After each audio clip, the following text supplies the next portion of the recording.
Hello and welcome to another edition of Shaka Extra Time. I am Paul Ndiho, and joining me on Shaka Live is Shaka Sali himself. I usually call him aka the Kabale Kid. Hello Shaka. Hello Paul. Merry Christmas. Merry Christmas to you too indeed. How was it? Hugely terrific.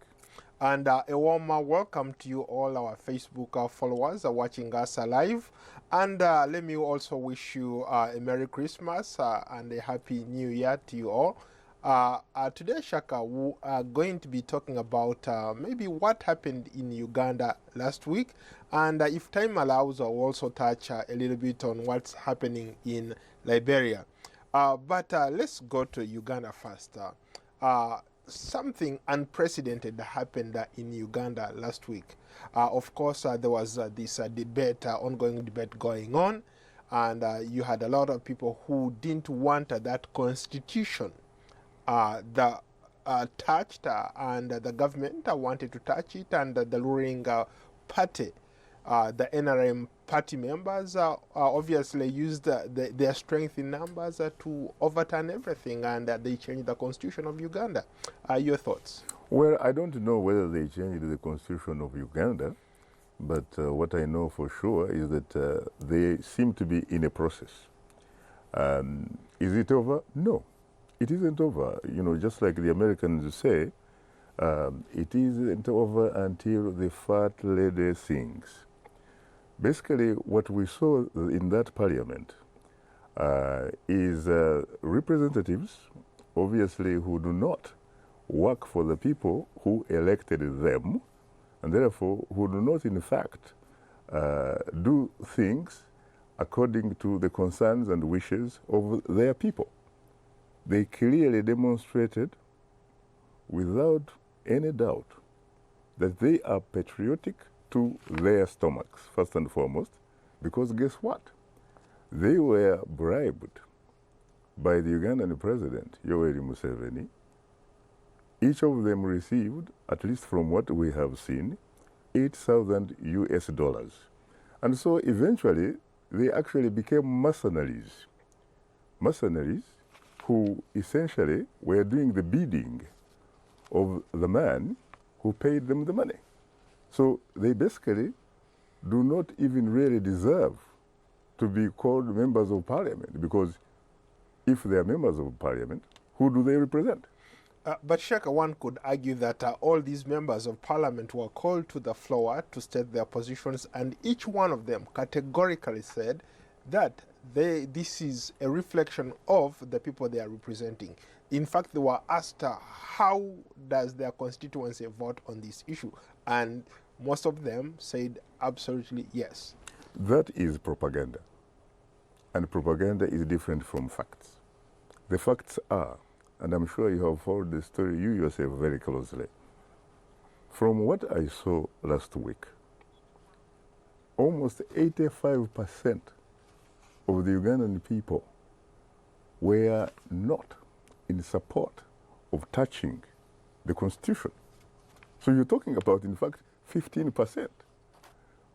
There is no doubt that I can remember, for example, a lady who is called Emilia Chambade.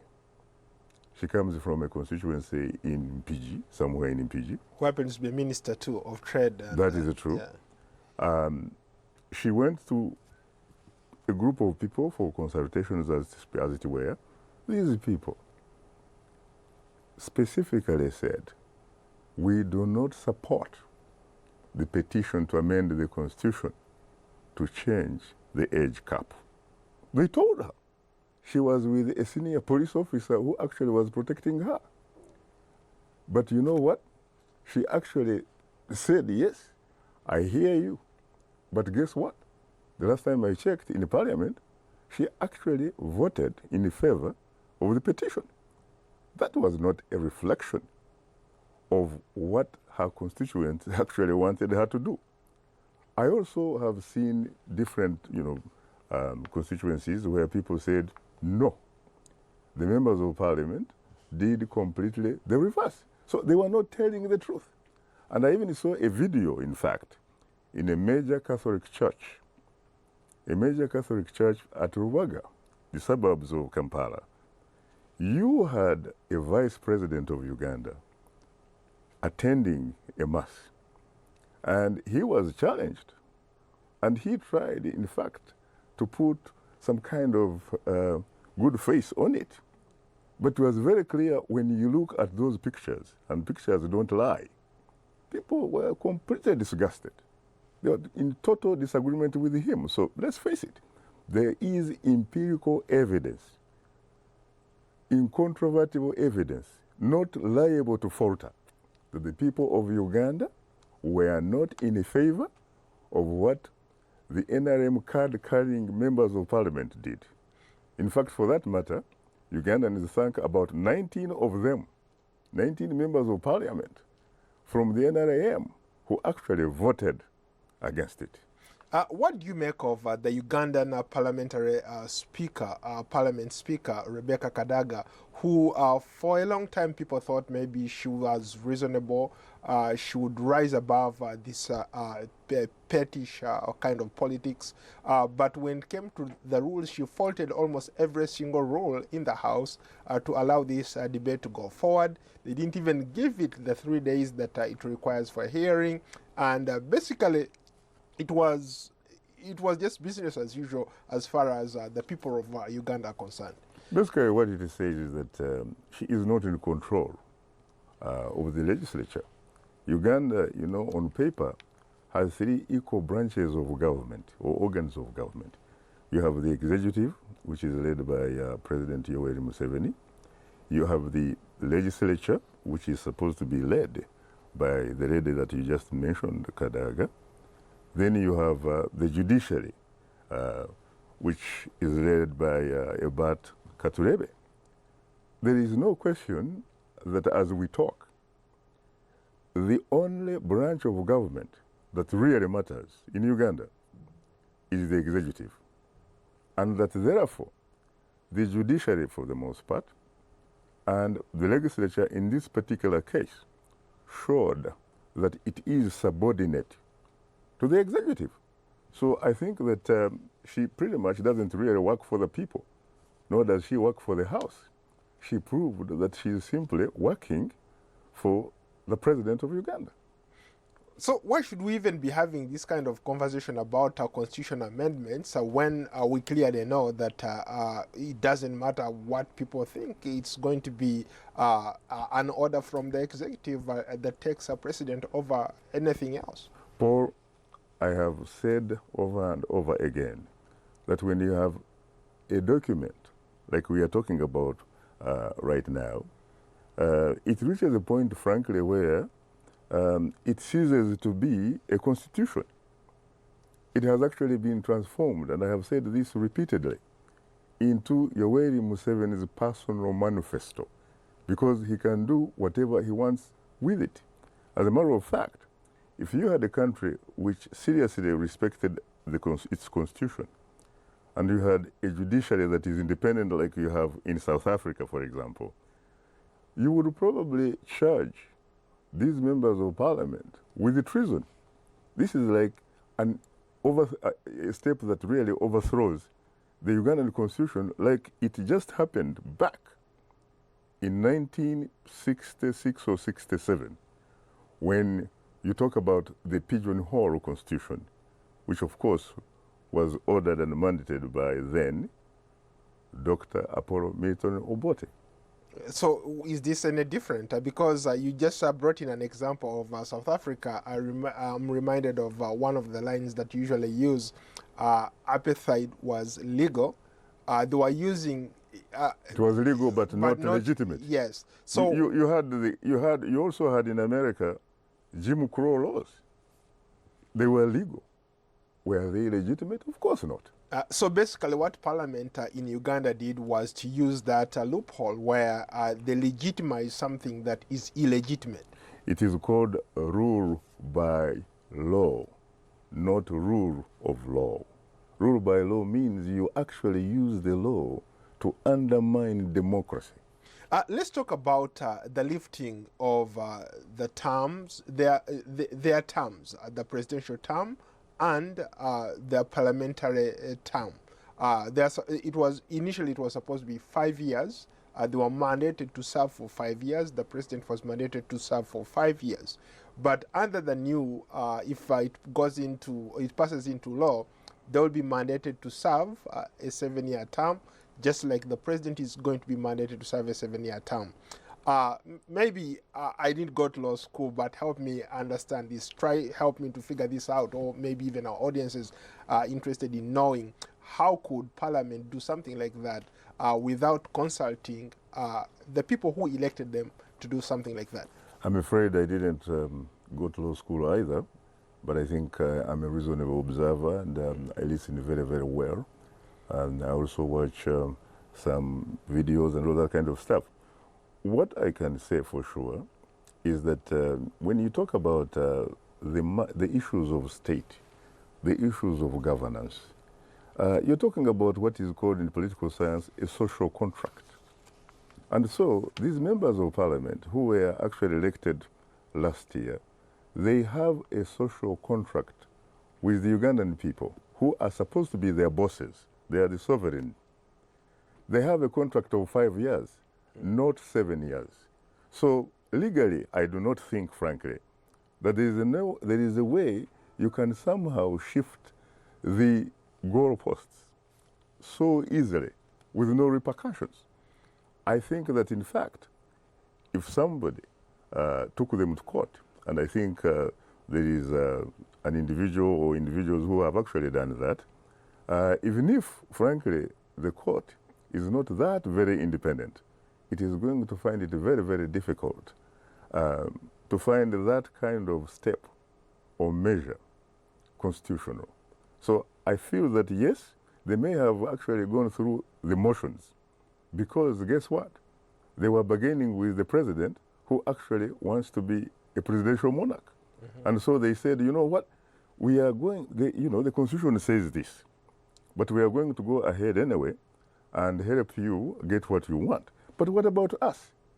We also need something, because of course they know that if in fact the elections are held on schedule, chances are most of them, more than 80% or 90%, may not in fact be voted in again, because they clearly demonstrated that they do not respect the people who actually sent them to parliament. They ended up simply being mercenaries, people who are simply patriotic to their stomachs. They work for President Yoweri Museveni, who in turn, by the way, does not work for the Ugandan people, because he is on record as saying he actually works for his family, for himself. You know, he is a revolutionary. And he's fighting for his own ideologies. That is true too. What do you think Ugandans should do in a situation whereby they can no longer rely on parliament to pass credible laws into, rather legislation into law? They cannot rely on their judiciary, and of course the executive wants a mandate, a lifetime mandate. What should Ugandans do? I think that the opposition has promised, for example, that they're going to come up with some strategic campaigns, beginning with January 8th, after the holidays and all that kind of stuff. I think that what we could probably be heading to is probably what we saw in Burkina Faso, in Ouagadougou, where a president, Blaise Compaoré, after 27 years at the political helm of his country, and not necessarily winning elections, but simply being selected because he controlled the means of violence, the defense, the gun and what have you. Eventually the gun decided enough is enough. And so they basically pretty much cooperated with the younger people and civil society. And guess what? There was change of government in Ouagadougou. So who knows? Maybe we need to begin looking at things like what happened, for example, in Harare also. You had, of course, the military stepping in, saying, you know what, this is too much, and organizing ordinary people. And people went to the street and said, you know what, we are tired of you. We are tired of you. Because let's face it, at least the constitution, which I call a personal manifesto of Yoweri Museveni right now, if you actually use what you know as the constitution, it provides some windows of opportunities, for example, where you have, you are allowed, for example, to practice civil disobedience and a lot of other things. But the government had threatened to quash those civil disobediences, and you mentioned earlier, you talked about the army. President Yoweri Museveni has managed to purge all the old guard from the army, so he has these royalists who are willing to die for him. We don't know. We really don't know. I think the jury is still out, because there's no way you can actually read the minds of the generals in the army, or the colonels, or the majors, or the captains, or the lieutenants. I used to be in the army myself, and I was there when, in fact, there was a successful military coup. Was I with the people that, in fact, carried out the successful coup? No, I was not. Was I on the same page with what they wanted to do? No, I wasn't. And yet, guess what? We used to talk about the possibility, in fact, of a military coup in officers' mess, when we were drinking barrel beer, smoking rakes, and what have you. And it happened. But there were a lot of elements in the army who were not part of what went on, because let's face it, a coup is something very secret and surprise. And so once somebody takes that step and things happen, there's nothing much you can do. I'm reminded of a guy called Master Sergeant Doe, 1980. In Liberia. Liberia. He was only a Master Sergeant. He was actually a chief bodyguard of the president. Guess what? He went to the presidential mansion, to the bedroom, killed the president, and the generals ran away. He became president. General Doe, Dr. Doe. And the rest is history. Let's transition to our Facebook comments. Let's start with Moses Chilombe. Do you think Libya was far much better with the dictator Muammar Gaddafi than the current quote-unquote democratic Libya? Moses, it's a very, very important question that you ask. First of all, if you looked at it in terms of appearances, yeah, Libya looked like it was much better than what obtains there as we talk. But you know, Moses, peace and stability is not the absence of war or the absence of violence. It is the presence, really, of social economic justice for all. What we are seeing in Libya right here, some people will say, well, you know, this was caused by the Western, alliance and what have you, which bombed and what have you. But you know what? At the end of the day, what you are looking at, in fact, in Libya is the legacy of Muammar Gaddafi. This is his legacy. You remember how he ended up in a butchery? His body. Not many people probably even know where he's buried as we talk. Should African presidents who claim they're revolutionaries maybe take a closer look at what happened in Libya? They should both take a closer look at what happened in Libya and also what just recently happened in Harare. By the way, the Sun, I've seen media reports that the Sun wants to run for president. Which was, yes, I saw that. I don't know to what extent that's going to happen, but it's something that we have to wait and see. Okay, let's go to another Facebook comment. Radan Ahmed Hassan wants to know, what do you think are the challenges that refused African societies to be modernized? Could it be politics? Could it be the leaders? The leaders. I always talk about leadership deficit, and it's not just presidents, but it is leaders at different levels. It could be at the level of teachers, professors who interact with students at universities. It could be church leaders. It could also be people like us, journalists, by the way. Because let's face it, we are just like teachers, really. We are in a position where we have to make public officials accountable.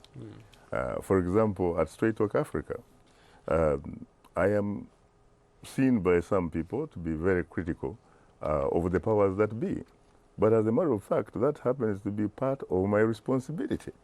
In fact, the more you have journalists who take responsibility and use their platforms, for example, to be advocates of social economic justice, that is a huge contribution.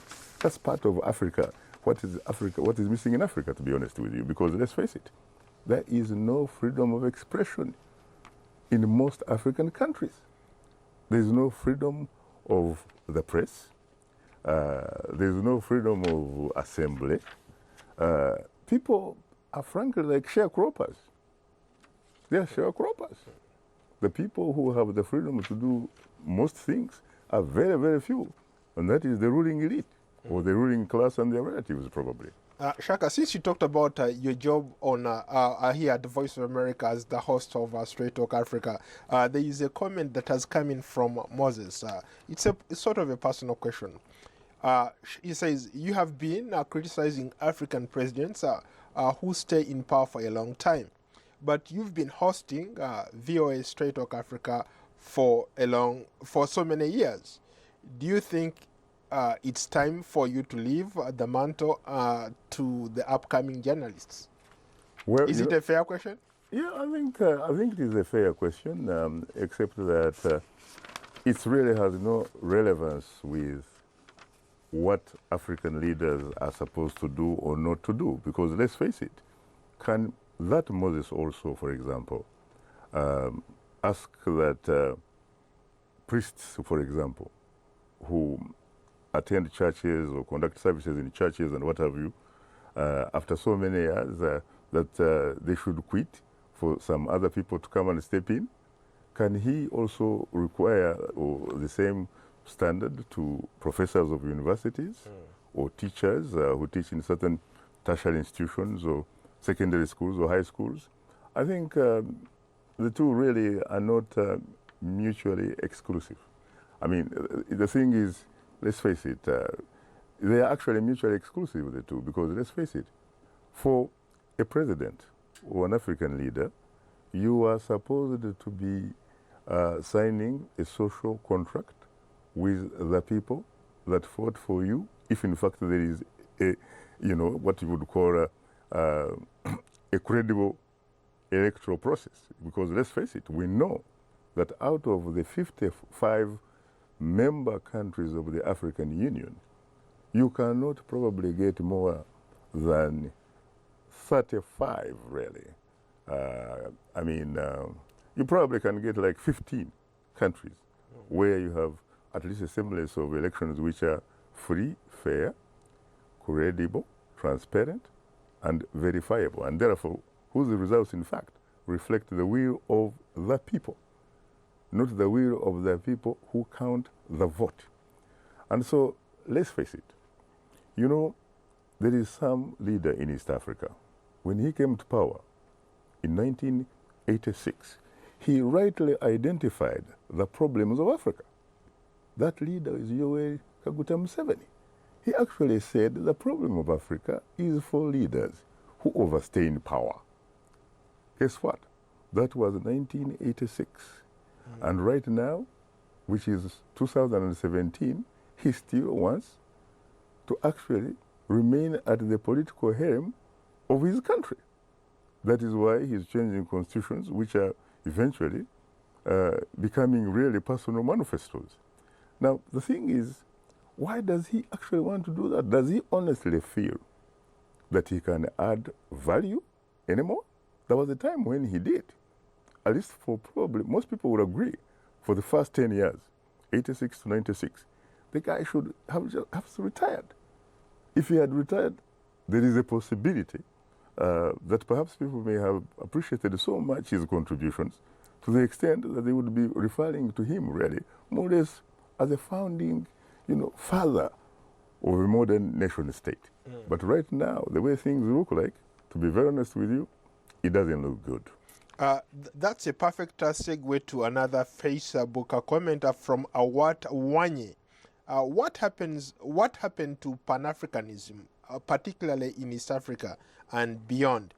Mr. Shaka, can you give a little bit of can you tell us a little bit of why President Museveni has failed to emulate the footsteps of Julius Nyerere, the person he adored so much?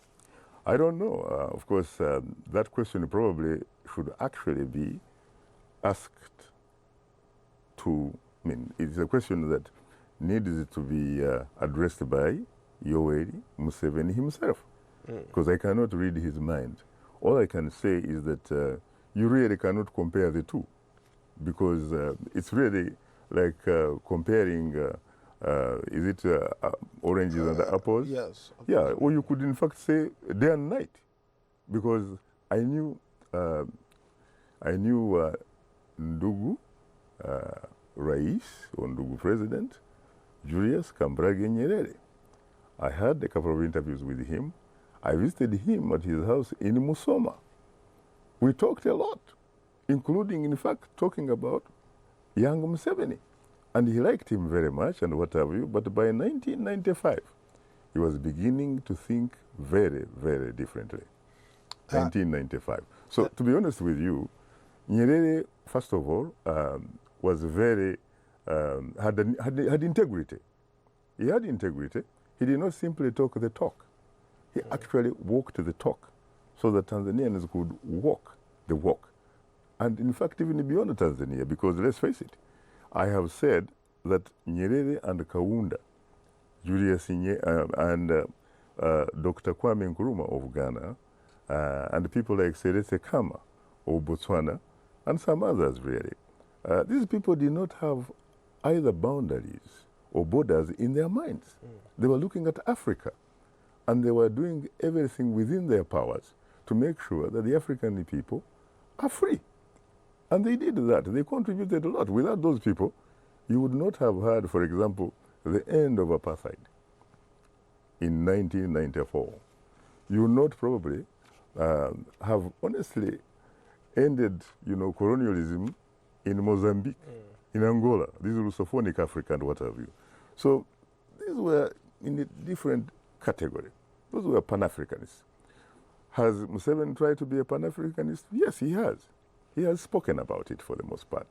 And you have to give him credit that he sent troops to Somalia in 2007 when nobody actually could do it. Because people were saying, look, we can't send our boys to be sitting ducks. But he did. Whether it was because he believed in that, I don't know. But for the most part, he simply talks the talk without walking that talk. Shaka, we are running out of time. What are you talking about tomorrow on Straight Talk Africa? We're talking about end of an era, which is largely based on the interview that you and I actually did with Zambia's founding president, Dr. Kenneth Kaunda. Well, Shaka, we've run out of time. On that note, thank you so much. I look forward to hosting you on another edition of Shaka Extra Time. Until then, thank you so much. And to you all our viewers, keep watching and keep sending in those comments. Until then, so long from Washington.